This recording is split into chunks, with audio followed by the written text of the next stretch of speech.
All right, welcome to Real Talk. We are a podcast on strengthening relationships and fixing broken people. I do have to say, I am writing somewhat solo today. My co-host just had a baby, little baby girl. If you get a chance, please send her any type of shout out. You can reach her on Real Talk 23 or at Justice Curry on Facebook. It's a struggle to raise kids and come into the world with a kid. So please give her any little encouragement you can. But I'm not too solo today. I do have a special guest. We are going to talk about life. Oh my gosh, please get your popcorn out, wine, roll up a blunt, whatever you got to do. It's going to get real. We're definitely going to help your life and give you tools to help your life. And so my special guest is Miranda Rain, and she is a life coach. And if you're like me, or you've been under a rock for a couple of years, life coaching is becoming a really big thing. A lot of people are reaching out to life coaches, even over like counseling. It gets really deep, and she's going to explain a lot of that. So welcome to the show. Thank you. And my first question is, like I said, I'm ghetto as shit. I don't know what a life coach is. So please explain to my viewers, what does a life coach do and how can they affect your life and help you in your process of changing life or getting better? Sure. Definitely. The first thing I want to point out is a life coach is not a therapist. So even though our roles might seem similar, we are not trained to be therapists. So just want to throw that out there. Life coaches do a lot of different things. And some life coaches have a special thing that they do, and others are more generalized. We help people with their goals. And the thing that I find interesting is that when people think of life coaching, they think, oh, my life is okay. I don't really need a life coach. But life coaching isn't just for people that are stuck or don't feel like their life is okay. Life coaching can be for everybody. You can have a great life and then decide, you know what, I'd like to advance my career.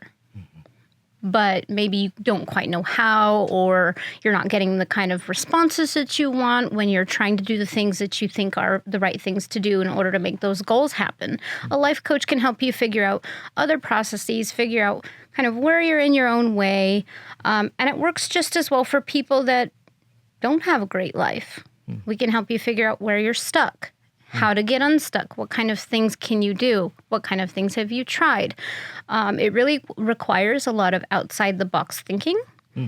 And life coaches are more prone to action versus a lot of just talking about problems and feelings. Nice. Yeah. No, I like that. Action is a really big word, especially when it comes to changing your life. Action is the thing. We could talk about it, but if you're not putting it into process and not doing the action on it, you're just going to be stuck. Definitely. Our first topic we are going to cover is your mindset, the way you think and the way you tackle problems. That's a really big one. And I got to say this is kind of what Real Talk is about, is changing people. That's the whole reason I did it. I make no money or nothing off of this. I just want to change people and get us in a better place, because we are so bombarded by life. With politics and everything that's going on in America and just life in general, bad relationships, all of that, it all overwhelms us. So my first topic is, how do we tackle that? How do we look at it? How do we change our mindset on the things that come at us? And so a really big one I say is, you have to change the way you look at things. And so the way I look at it as, let's say kids. My kids, they're failing school. They're not doing the things I tell them to do. They're being assholes. Oh, mom, you're a bitch. You know what I mean? they're worse. You know what I mean? And it hurts. I've met people to where, like, I'm like, well, why are you in your room all weekend? Well, because my kids, I can't control them. They're out of control. We have to change the mindset on that. We have to look at it different and say, you know what, these are my kids. They came out of me, I birthed them. I have to raise them to be the best they can be, or the world's going to take them on. So what is the mindset to change that? One, we have to look at it this way. You know what? It's tough. It's rough. We've been them. And I always say this, that you can't get mad at your kid because you used to be that. You know, that defiance, that I don't want to do this, or you can't tell me this, Mom. That was you at one time.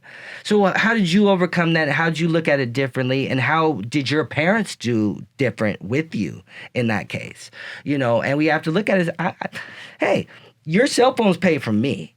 The food you eat is paid. I pay for that. So you have to sit down and think, hey, you know what? I have to be the Obama or the Donald Trump of my house. I have to control my house and control what my kids are doing. I have to wake up and say, hey, you know, I'm not their friend. A lot of times people parent as being a friend to their kids. And no, we have to show some type of structure and say, hey, I am the parent. You are going to go to school. I go to work every day. You're going to go to school. If you fail, I fail. So if you're not going to school, then you're failing. And I guarantee I'm not going to fail. And I'm not going to let you fail. So those are some of the things we have to tackle as far as our mindset on life and the way we tackle problems. Bills is a big one. I don't have the money right now. Bill collectors call you and say, hey, you know what? This bill's due. You're overdue a month. Well, Christmas was last week, you know what I mean? I just had to buy all these gifts. I don't have the money right now. I just did a white elephant gifting and I bought somebody a gift. I don't even know, you know what I mean? The money went to that. I don't have it right now. So how do you tackle that? You know what I mean? And say, hey, you know what? I don't have the money right now, but I will. And I'm not going to let you stress me out. I know it's there. It's not going to make me in a different mood in life to say, hey, you know, I'm behind on my bills and, you know, I'm a little behind. No, I'm going to pay when I have it. So it's all about the mindset of how you look at the problems that come at you and how you tackle those. And I always say, you know, try to tackle things in a way to say, hey, you know what, in a positive light versus this is so much stress on me. It's overbearing. I know it's overbearing, but I'm going to tackle that. And I always say to me, like, when I always feel good when I pay a bill. I don't know what that is to me. I don't know what that is, but I feel good because my thing is, if the bill collector called me in that month, dude, I already paid you. So now I got some ground. Like, you should be calling me. I already paid you. And it feels good to tackle the problems I have and knock them out and do it with a good mindset, you know? So my thing is this, as a life coach, if someone comes to you with, hey, you know, my kids are overbearing, bills are adding up, I don't know where to go. As a life coach, where would you direct them to go in that situation? Well, it really depends. So you've said a couple of things, and I'm going to backtrack a little bit to kind of give some insight. I think first, when it comes to children, the first thing we have to look at is generational trauma. Mm-hmm. So how your parents raised you may not work on how you raise your kids. Mm-hmm. Your kids might not respond to that. My parents had that problem with my sister, for example. Mm-hmm. Everything that they tried with her didn't work on her. Mm-hmm. So they had to think of something else because she did rebel.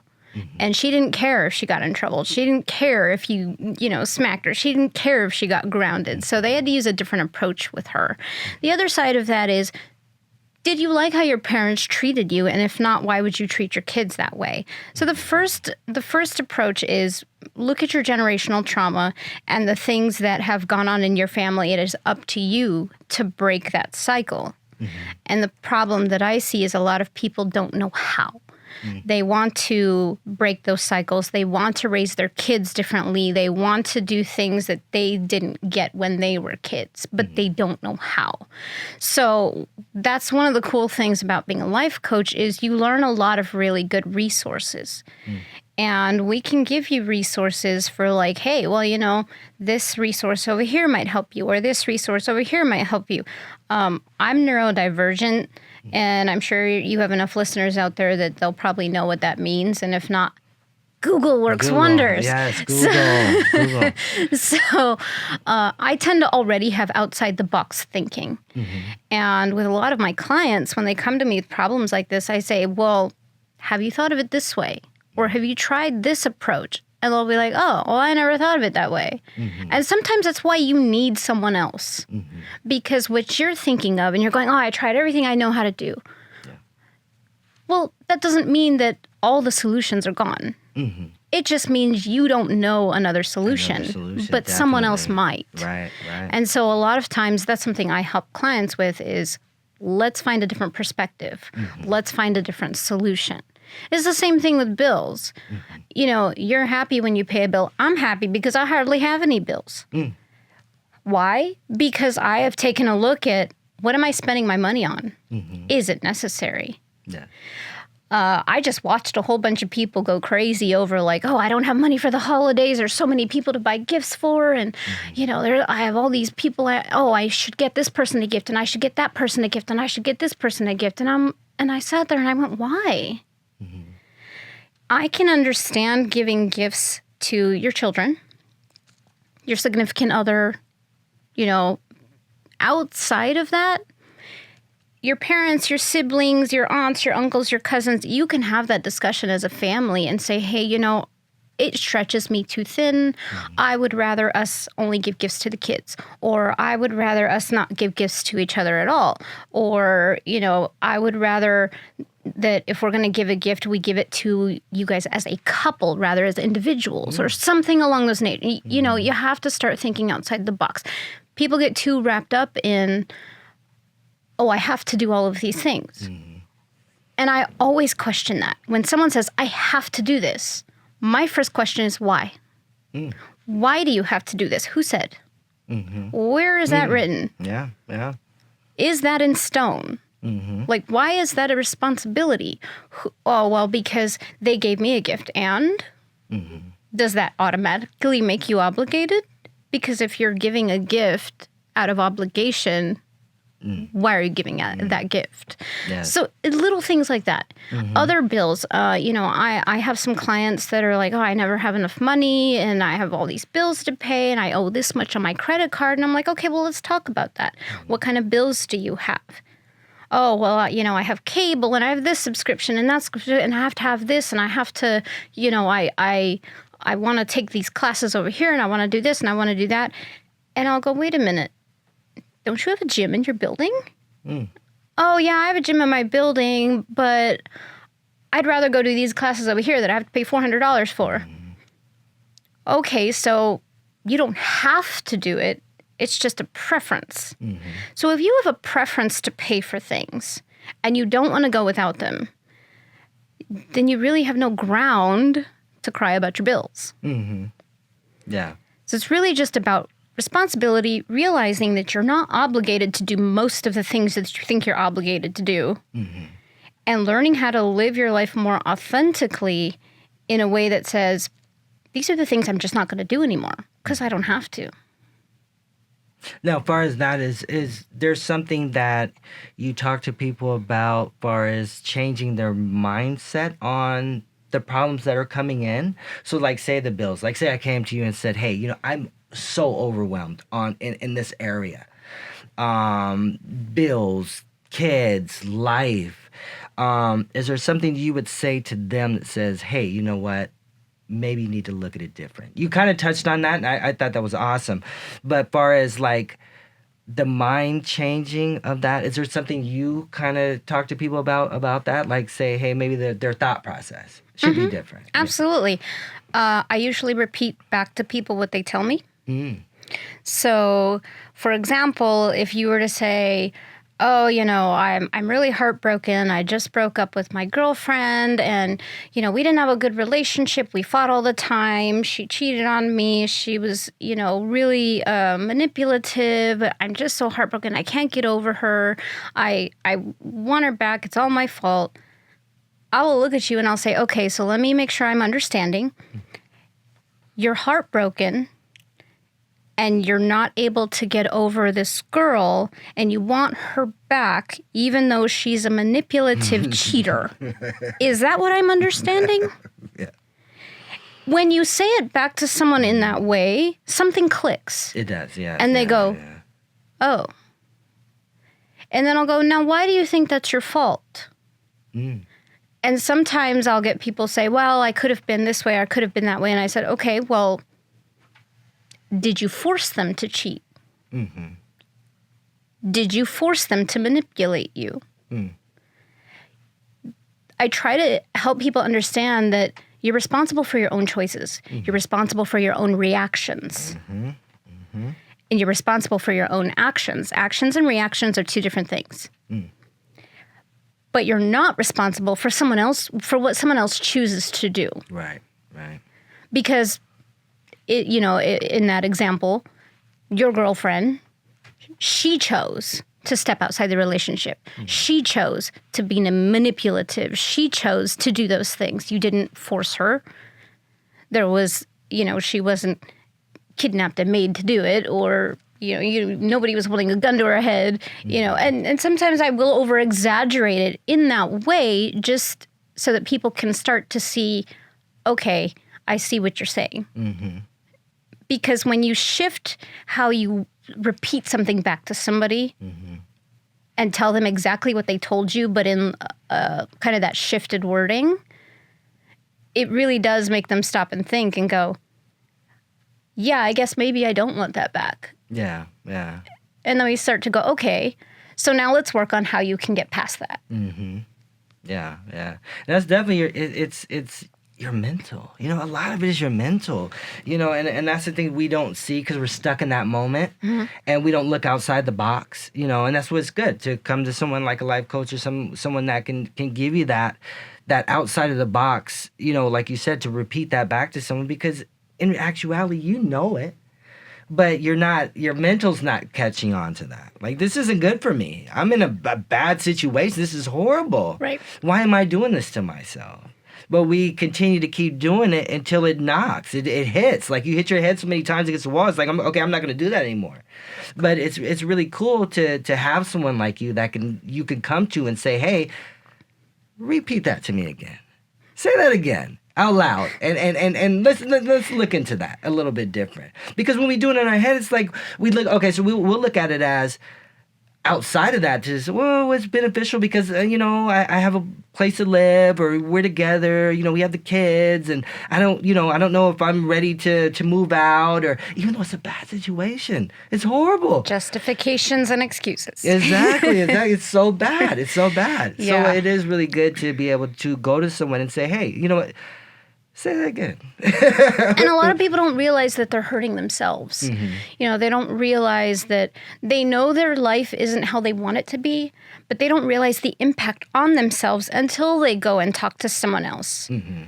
Then they start to see, yeah, this is really impacting me. And I have clients that, they have kids and they don't realize how their responses, reactions, behaviors, choices impact their children. Definitely. And I've had those conversations with them where I will say, so how is your kid handling this? And they'll, oh, well, my kid doesn't like going over to their dad's house because of his new girlfriend, and this is what happens, and this is what happens.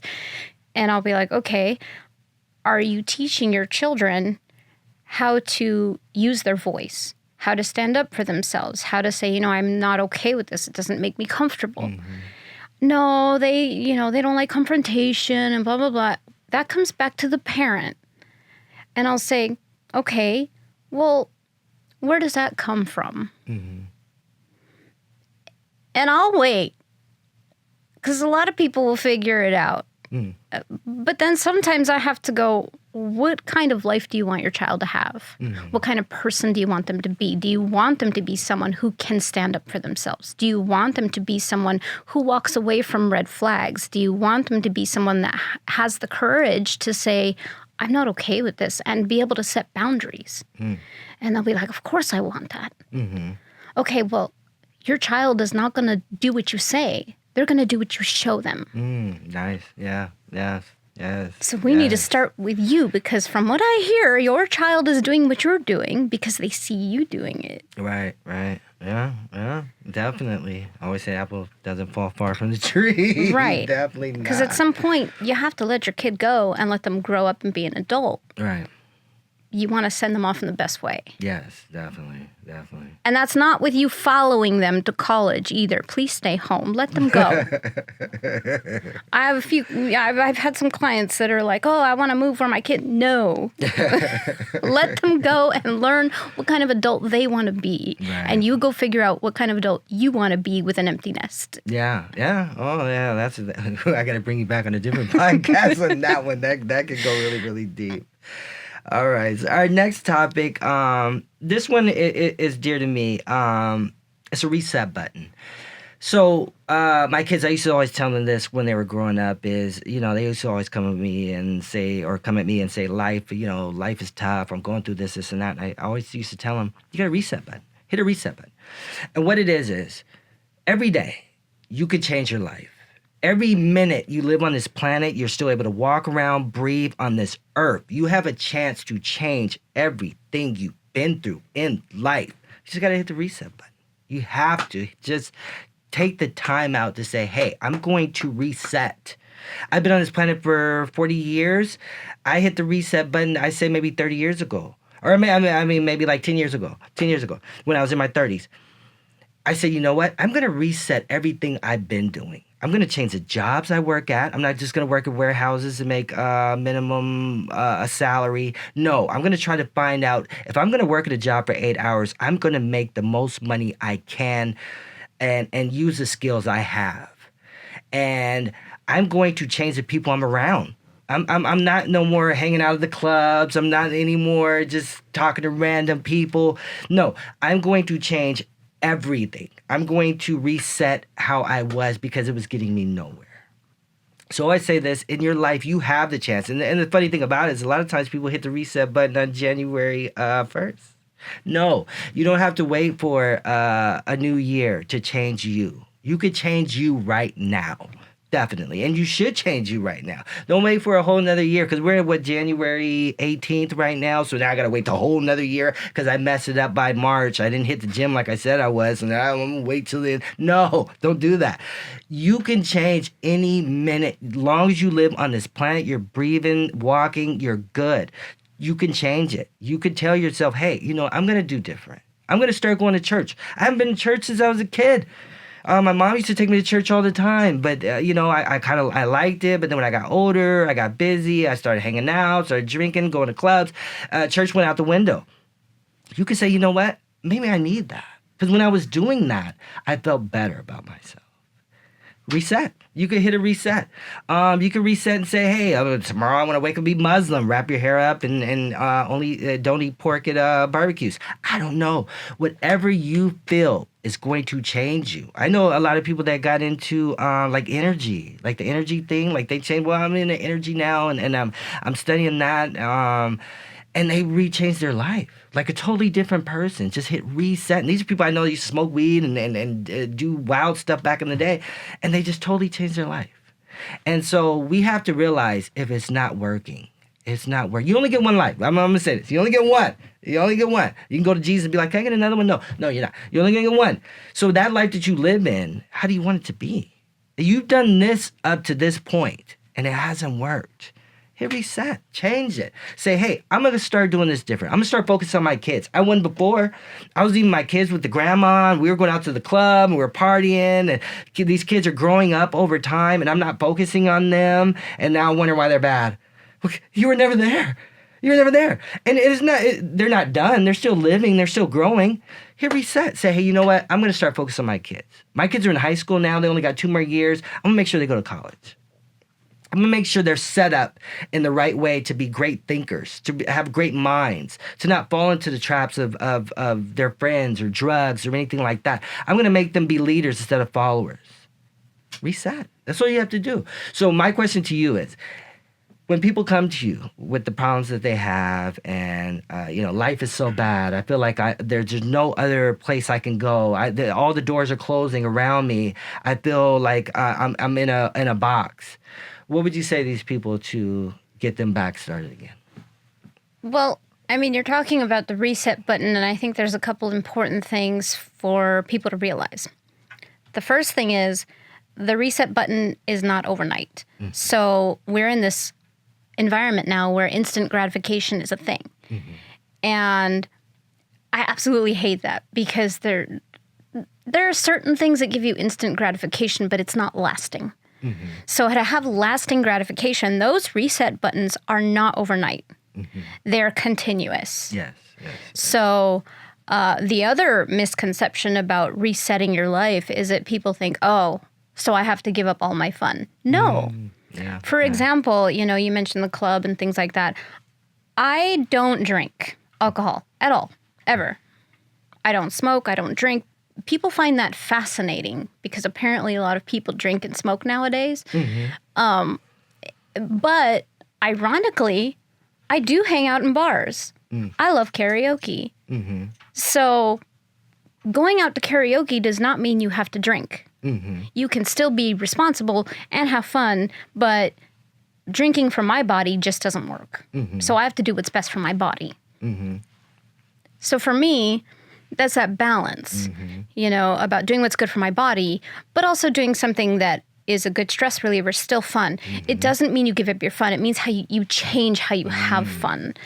You can, if you're going to the club because you like to dance, go dance. You can still be responsible and go out dancing. Just don't do it like all the time. If you've got kids, if you have responsibilities that you need to be home for, you have to balance that life. Right.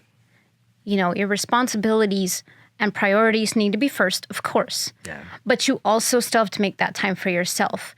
One of the things that I tell my clients to do is start small because people get scared of resetting their life. Yeah, they freak out scary. and they're like, oh, no. Definitely.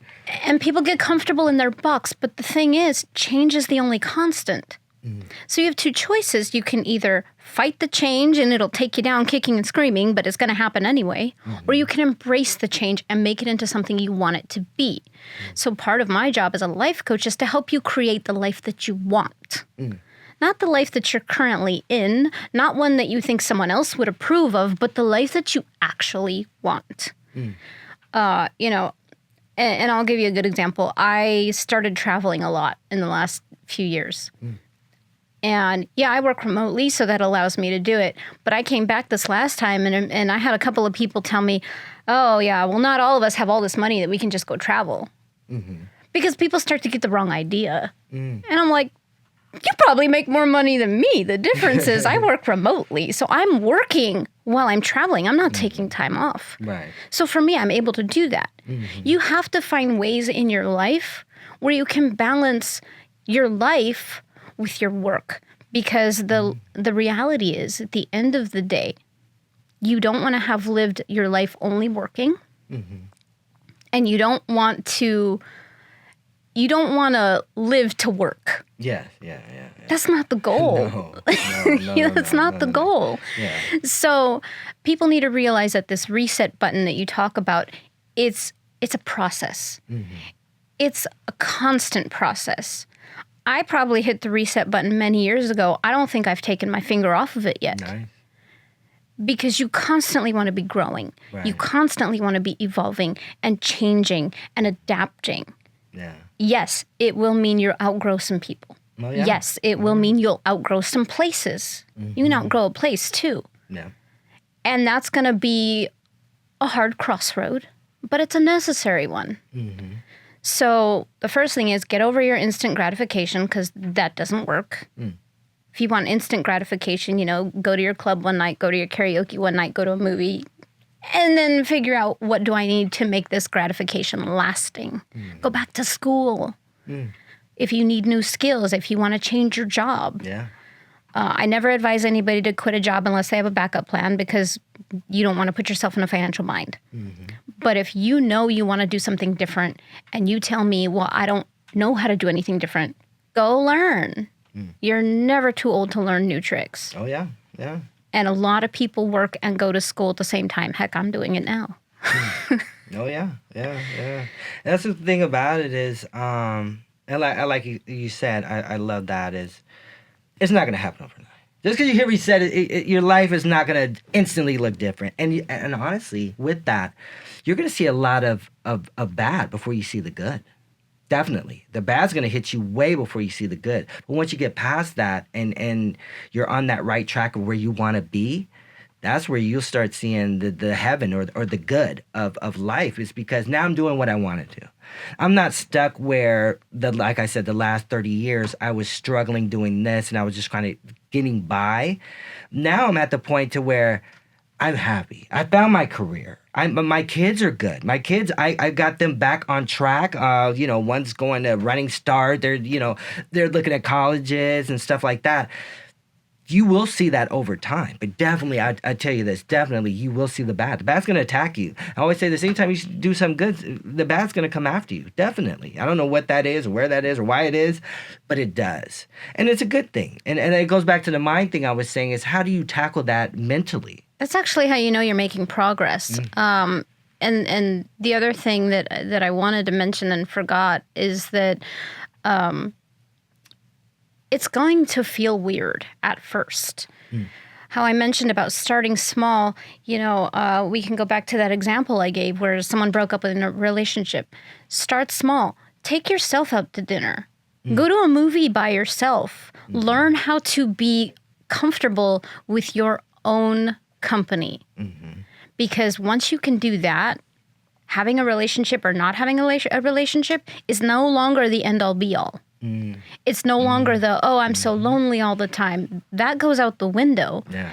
And that helps tremendously because then you can start to add value to your life and to other people's lives. And then you can meet someone that you can add value to their life and they can add value to yours. You're no longer looking to fill that loneliness gap. Yeah. But yeah, you got to start small and it's just it's got to become a way of life. And how you mentioned you're going to see the hardship. What I've learned is that when everything feels hard while you're going through changes, that's how you know you're on the right path. Nice. When people start getting upset that you are changing and that you're progressing, that's how you know you're on the right track. Oh, yeah. I've had it happen to me. And people have gotten upset that I've had accomplishments that they didn't think I deserved. But that means I'm doing something right. Right. If I'm making accomplishments and people are getting mad because I'm having success, I mean, that sounds like a personal problem and it's not mine. Yeah. And the cool thing about that, and I want to do that on a whole nother podcast, I'm going to do the domino effect. That kind of reminds me of the domino effect is when people see you doing good, they could either look at it in a negative way or they could take it and say, maybe I need to start doing what they're doing. I've been around people who open businesses and stuff like that. And I'm always wondering, well, I'm just living paycheck to paycheck. And these people they're opening businesses, they're making money, doing what they're doing over here. I could either be negative and be like, he think he's better than everyone else because he has all this money or whatever. Or I could say, you know what, maybe I need to start doing that. I mean, need to start looking at other ways to make money instead of just working this 9 to 5. You know what I mean? So that's great you said that. And then I like what you said too. It leads into our next topic is self-love. This is a really good one, and I think everything that we've tackled so far, this is a really, really good one. And I've talked about it several times on my podcasts before about that self-love. I talked to someone the other day, and they were telling me about self-recognition, like telling yourself every day that you're amazing, that you're doing the right thing. And that kind of piggybacks off of the reset button. Once you hit it, you have to tell yourself, we're going the right direction, and we're going to stay on that. And you definitely have to be your own fan. Definitely. You have to, I tell everybody, if you get a chance to take a second, talk to yourself. Go in a quiet room and sit down and say, these are my goals. This is what I want to accomplish. This is what I want to see different with my kids. This is what I want to see different in my life. And encourage yourself every day to chase that.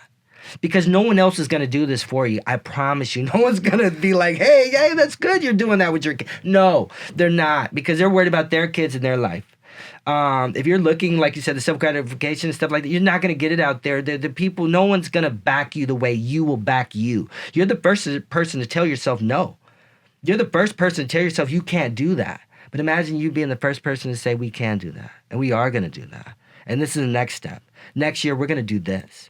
All these bills that I have now, they're going to be paid off by the end of the year. Even if they're not, we're going to work on the next year to pay those off.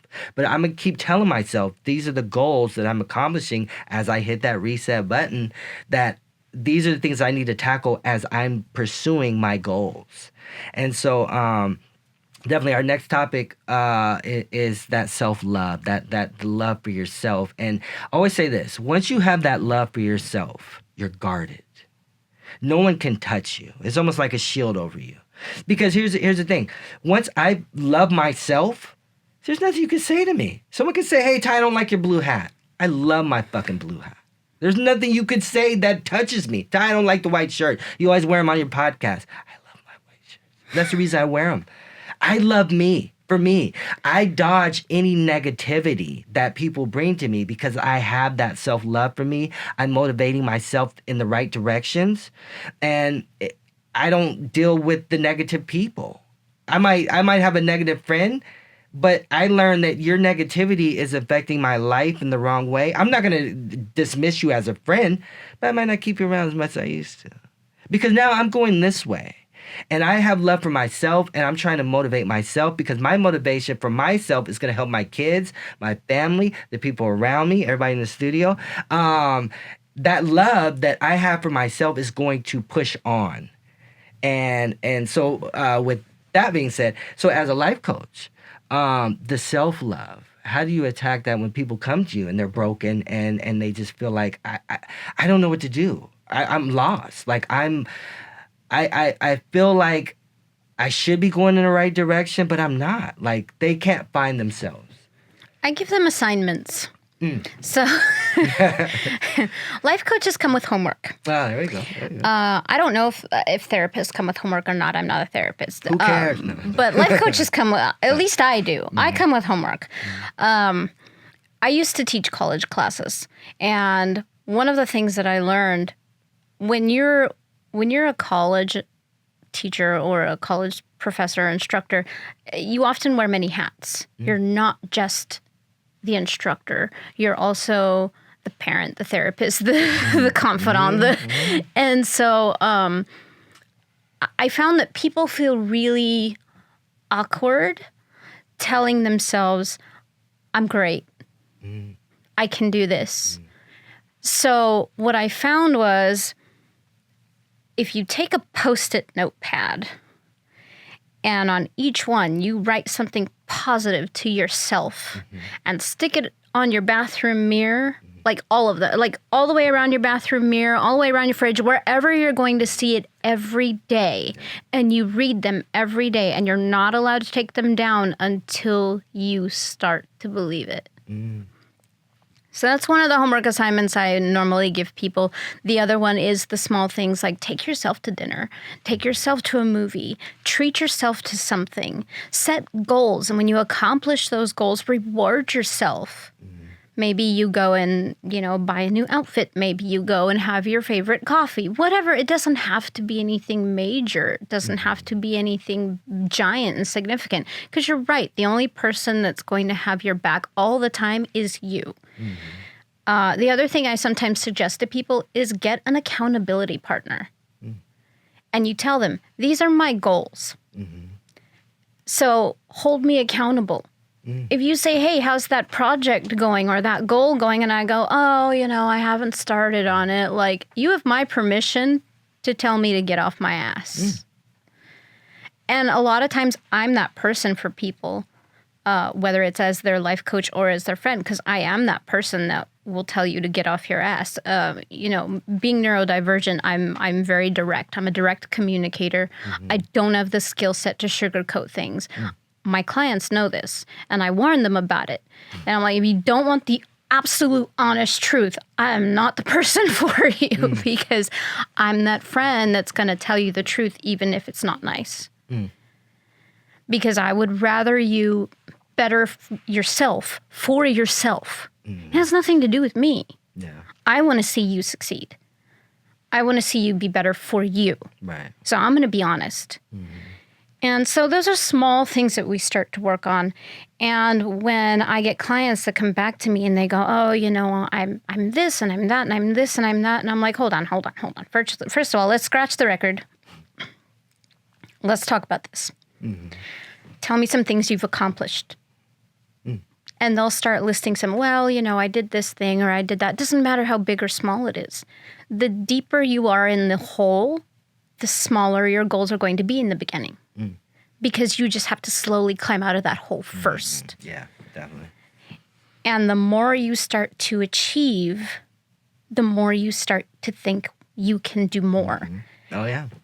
And I, I'm also in the music industry, and even at that, people are always competing with each other. And I think it's so strange.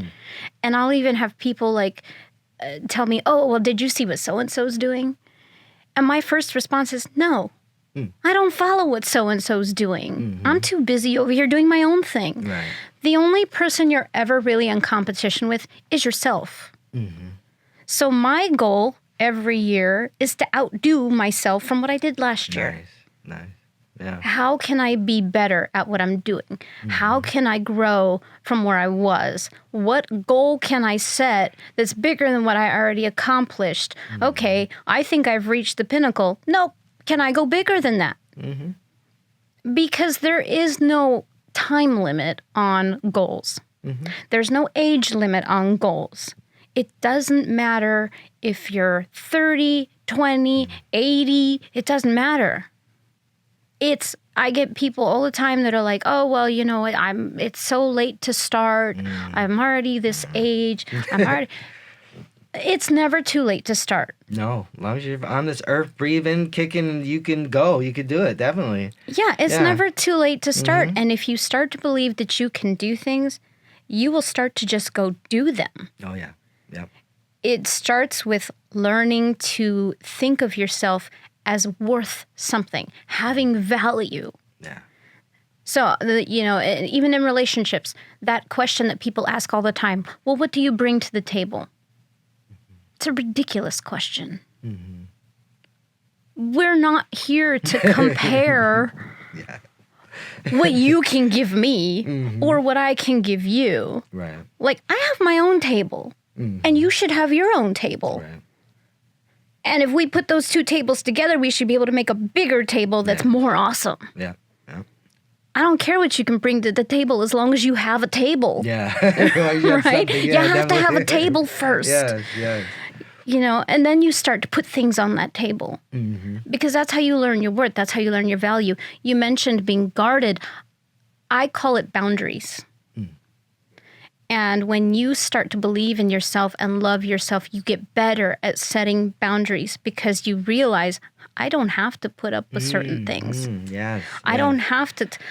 I understand that you're my mom or that you're my dad, but I'm an adult. And you need to respect me and talk to me like I'm an adult. Yeah. And I will respect you and talk to you like an adult. We need to have that respect for each other. I don't have to tolerate you talking to me a certain way just because I'm your child, because I'm not a kid anymore. Yeah. It's stuff like that. Having those boundaries that you set. Yeah. Because not everybody has good parents. Not everybody has great families. Not everybody has supportive friends. So learning how to set those boundaries, and what comes with that is that peace, which I think is what you mean by that guarded feeling. You start to feel a peace within yourself, and that's what you're protecting. And people get so bent out of shape over small things. So what if your hat is blue? So what if I don't like it? Who cares? I'm not wearing it. Yeah. Right? I don't have to look at myself in the mirror and be like, oh, this hat sucks. Like, you have to look at yourself. If I don't like your hat, I don't have to look at you. Yeah. It's not that big a deal. And people get so bent out of shape over the small stuff. And that's what we have to stop doing. Even on ourselves, we nitpick at ourselves over the small things. Why do the small things matter? And that goes back to that self-love thing. I mean, it goes, you know, way deeper than we actually have the time to expand on. I would love to invite you back and we get a whole hour on that one. Because do a whole year on just... Yeah, it gets really deep. And if you don't have that, things can like really, really hurt you bad. And so like what you were saying about the parents, you might be 40 years old and something your parents can say to you can affect your life. I know I've talked to several people and they're like, you know, I'm like, well, what's going on? Why are you down? Why are you crying? Well, I had to talk to my mom and, you know, she was bashing me on, you know, how I'm living and what I'm doing with my kids and this and that. When you have that self-love for yourself and that self-pride and you can't affect me. I know what I'm doing with my kids. Mom wouldn't have even gotten that far because I love myself and I have boundaries. Yeah. Yeah, and then that's a lot of my clients. You know, with their moms or their dads or whatever. Yeah. But I'm ready to get to the point where it's like, I'm not doing this with you.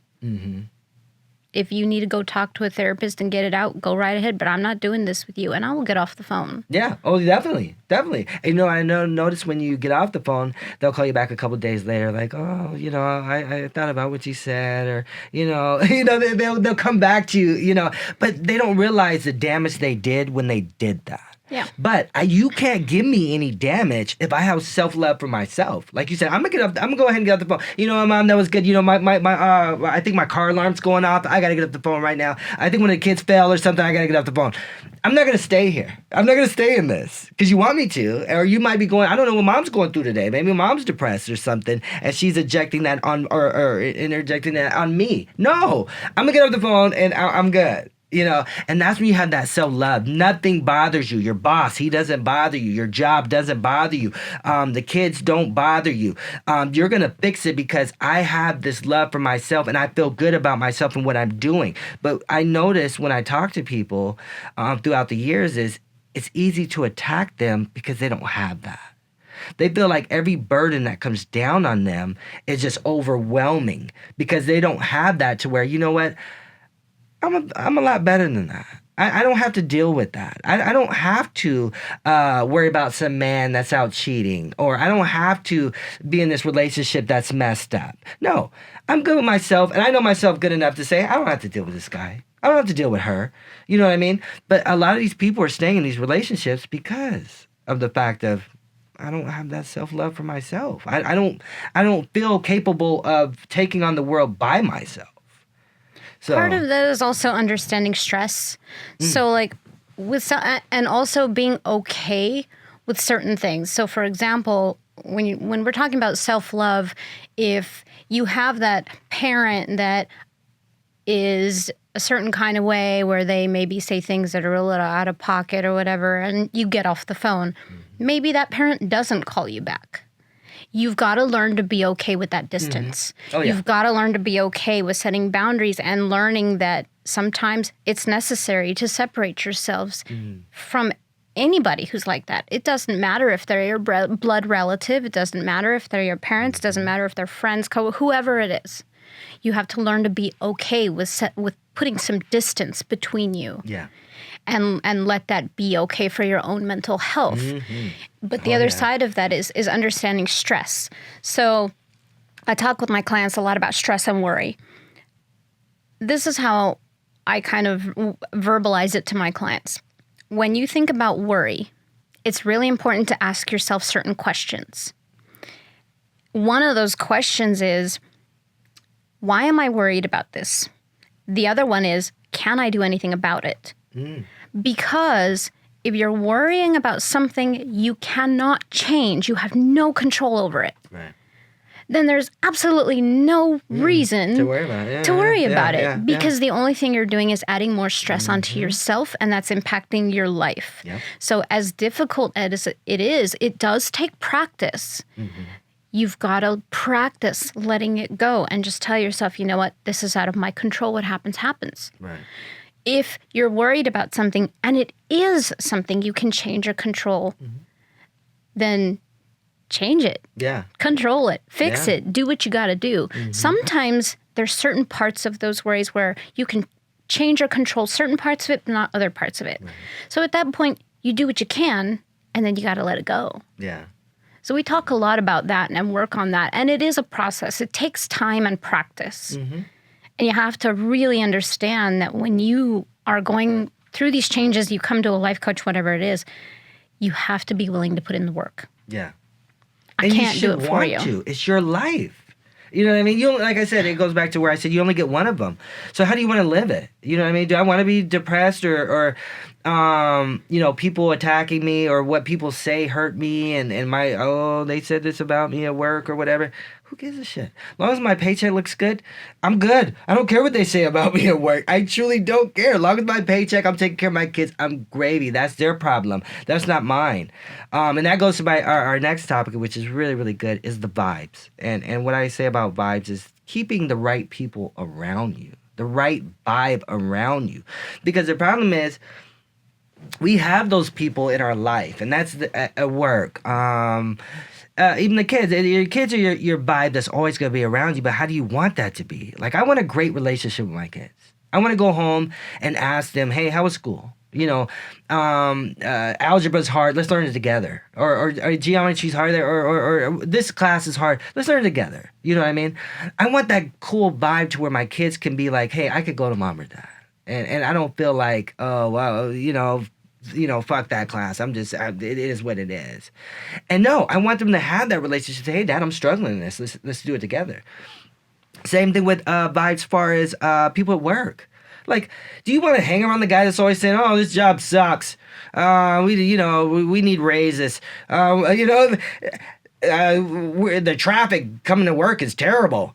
No, I don't want to be around that guy. I used to be around that guy for years, and I said, you know what? I'm only gonna talk to him and keep my head down the rest of the day for a second. Like, good morning, Dave, and then I'm over here because I don't want to be around this guy because what he's doing is he's putting that negativity vibe in my head. To where it is, maybe this job does suck. Or maybe, maybe the traffic does. The traffic's going to be what it is. We're not going to change it. It is what it is. The job is going to be what it is until I change it. That's up to me to change. That's up to Dave to change it. Like, Dave, you don't like it, then quit. Go find another job. But you're stuck here because you feel like you're stuck here and you don't want to get out of that for whatever reason is yours. But it ain't mine. I'm not going to carry your burden. No, I love the job. It's paying my bills. My kids are good. I'm saving up money for college for my kid. I'm doing what I need to do off this job. The day that I don't like the job is when I'm going to start putting other applications. You know what I mean? So that goes to the vibes and the people that we keep around us and how it affects us mentally. And it goes back to everything we talked about before. When you hit that reset button, when you find that self-love, who around you is going to back that? And when I say the vibes is what vibes are you going to have around you to keep you moving in the right direction? Because there's going to be that negative. There's going to be those negative people. I guarantee all of us have that one friend that is fucking negative Nancy or negative Dave. I don't. Not anymore. You cut them off. You did the right thing. But a lot of us have those. And so the vibe. So you as a life coach, what do you tell people to say, like, hey, what do you advise them to get rid of to help them move past the things they went through before? Well, first, I help people understand that it starts with you. If the way that you are coming across, the way that you're projecting onto others is not right, we have to fix that first. Because you're not going to attract the kind of people you would like to have in your life if you're the one that's an energy suck. If you're the energy vampire, yes. No one wants to be around you. You're not going to attract those people. Right. So that's where it starts with you. After that, once you start to change and shift your own energy, you have to start looking at your life and go, okay, who is it that really is supportive of me? Who's a good friend? Who can I rely on? Who can I talk to? You know, if I go to this person, are they always negative? Do people get on my case for the wrong reasons? Like, for example, today I'll often mention I'm neurodivergent because it explains kind of how my brain is wired. But I sent a message to someone and I didn't say good afternoon first. I got the 3rd degree for that. Oh. And I said, it ain't that serious. I said, first of all, I don't normally think of a greeting first. Sometimes I do, but most of the time, if I've talked to you already, or you're not a coworker, you're not a business, I'm not networking, and I'm doing a lot of things. My goal is to communicate what I'm trying to communicate and just get it out. Right.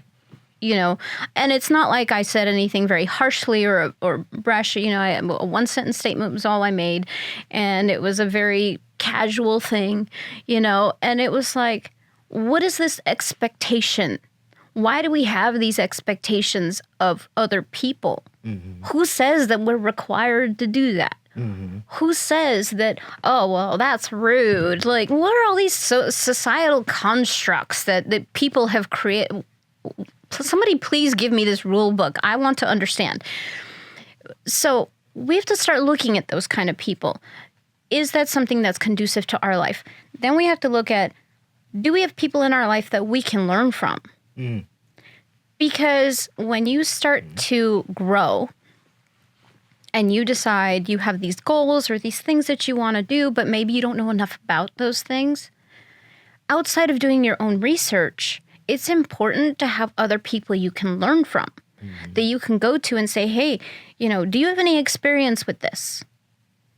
Can I ask you this question? Can I talk to you about it? I mean, I have several friends where I will literally go and ask them, if I said this, am I overreacting? If I'm looking at this perspective, am I overreacting? Am I wrong? Because I'm not, I don't have the same brain wiring. So sometimes social constructs are very foreign to me. So I do go and ask other people's perspectives. And if I get enough perspectives, I can make a better educated, either decision or have a different perspective, or go, okay, well, I see how I could have handled something differently, or, okay, I feel validated. Yeah. Because that's important too. You don't want to be validated for the sake of being validated, but you want to be validated if you are actually in line with what everyone else is saying, and it seems to be, whatever is the expectation. Yeah. So when you surround yourself with those kind of people, you can then start to grow in other ways towards your goals. So if you want to say you want to be a writer, surround yourself with writers. Oh, people that have written books, people that know about writing, people that know about publishing, people that have connections. Yeah. You want to start growing those circles and those networks and making friends with those people, because the more that you are willing to learn, the better your life is going to be. Oh, definitely. I get people all the time that tell me, God, Miranda, you're brave. And I'm like, I'm not brave. I'm scared to heck. The whole point of bravery and courage is to be scared and do it anyway. That's what bravery is. Oh, definitely. Yeah. So go do it. Yeah. No, that's awesome. Yeah, and that goes back to, what we're saying is keep the right. I always say this. If you hang around broke people, you'll be broke. You hang around people with money, you'll learn ways to get money because they're getting money. If you hang around stupid people, you become stupid. If you hang around smart people, you become smart. It's the people you hang around, the vibes you keep. You hang around negative people, you're going to do negative things. Hey, man, let's go rob this. Versus someone saying, hey, let's go and get into the stock market. Which one you want? It's the vibes you keep around you. And it goes back to everything we were saying from this whole podcast here is changing your life and the tools that it's going to take to do it, resetting, self-love, the way you look at life, the way you look at situations, the way you look at bad situations. It's all in one. And once you conquer that, you'll see the beauty. And I always say that, and I definitely would love to have you back on the show again so we can get into the beauty part of it, because everything that you say to people is getting them on that track. And I would love to just have a whole podcast on once you're on that track, what it looks like. You know what I mean? Yeah. But definitely, thank you guys for watching. How can they get a hold of you? How can we get the information? How can we get in touch with you? Definitely. So, I have a website for my coaching business. It's called Revolution of Hope. Okay. So, revolutionofhope.net, because I am starting my own revolution to give people hope that they can fix their lives. They can set goals. They can create the lives that they want. I do offer free 30-minute consultations to see, A, if I am the right person to help you, and B, if we can kind of mesh and work together, because, not everybody's personality is fit for anyone else. Some people need that person that can sugarcoat things a little better for them. And, some people don't like the directness, and that's fine. I'm not everybody's cup of tea, and that's okay. But I do offer that. So that's how people can get a hold of me. I would also say, guys, don't be afraid to ask questions. It's okay if you ask it wrong. Just not asking is not an option. You're not going to, people are so afraid of looking stupid. Don't be afraid to look stupid. That's how you learn. Yeah. And if someone's upset with you for asking a question, they're not the right person. Go find someone else. Yeah. I remember we had a talk off of the camera, and you kind of said that too, is what works best for you? Because I'm real direct. I'm the most direct person on the planet. I'm like, every problem has an answer. Get to the answer. But how do you get to the answer? And some people aren't that direct. Some people need that, that little push, or the little baby steps, a little cradle. They might need a little extra. And go find that. Whatever works best for you, do it. Because it's you. It's your life. I go back to that again. I'm going to say it a million times. Please rewind what I'm saying. It's your life. You get one life. How do you want to live it? And how do you want to change it to make it work best for you? If it's bad, it's bad. If it's good, then take what I'm saying and give it to someone else. You know what I mean? If you feel like you're on track and you're doing the right things, then share that with someone else and help them. That's what life's about. We're not on this planet just to walk the earth and our world is just the greatest thing ever. No, our world is combined with other people's worlds, and they're gonna touch your world. And that's one thing about real talk is, when we're able to help other people, when we're able to have good vibes and push it out to the world, it's gonna trickle down. It's a domino effect. And so I'm so glad you came on the show, and I'm so glad you're able Appreciate to you talk to having people. And I'm me. definitely gonna have you back. And like I said, if you guys need to reach out one more time, how can they reach you? revolutionofhope.net. Okay. And you can contact me there. You can send me an email, or you can book a free 30-minute consultation and we can chat that way. Either way works. Reach out, definitely. And the thing about it, don't be scared. Like you're saying, don't be afraid. It's your life. How can you be afraid about your life? That's weird. Like, it's your life. You eat shit and breathe you. You know what I mean? So if your shit's bad, then you need to find someone that's gonna help you. And I'm glad you came on to talk to people for that. And I hope, hey, if you learned anything from this, please share it with friends, family members, because we all need it. Definitely. I'm gonna watch it myself. There's things I need to work on. No lie. And I just want to point out that life coaching is a commitment that you make to yourself for yourself. Yeah. Regardless of whether it's with me or a different coach or whatever, it's a commitment that you make to yourself for yourself. So that's where you need to start, is making that commitment to yourself for Definitely. yourself. Definitely. And take that time to look in the mirror. It's you. It's your life. You only get one. However you want to live it is how you're going to live it. If it's bad, it's bad. If you aren't willing to change it, if you're not willing to do the homework to change your life, you're going to be stuck there. Don't complain to other people about it. That goes back into the domino effect, and we're going to talk about that. We want to domino in the right direction, not the bad one. We want to be helping everyone around us, because when you're in a good place, everyone around you is in a good place. Your kids are in a good place. But thank you for watching again. We are Real Talk. You can follow me on Real Talk 23C on YouTube is where you could actually watch the show. And on TikTok, Instagram, we are Real Talk. And thank you for watching. Thank you for coming on. Thanks for having me. Yeah.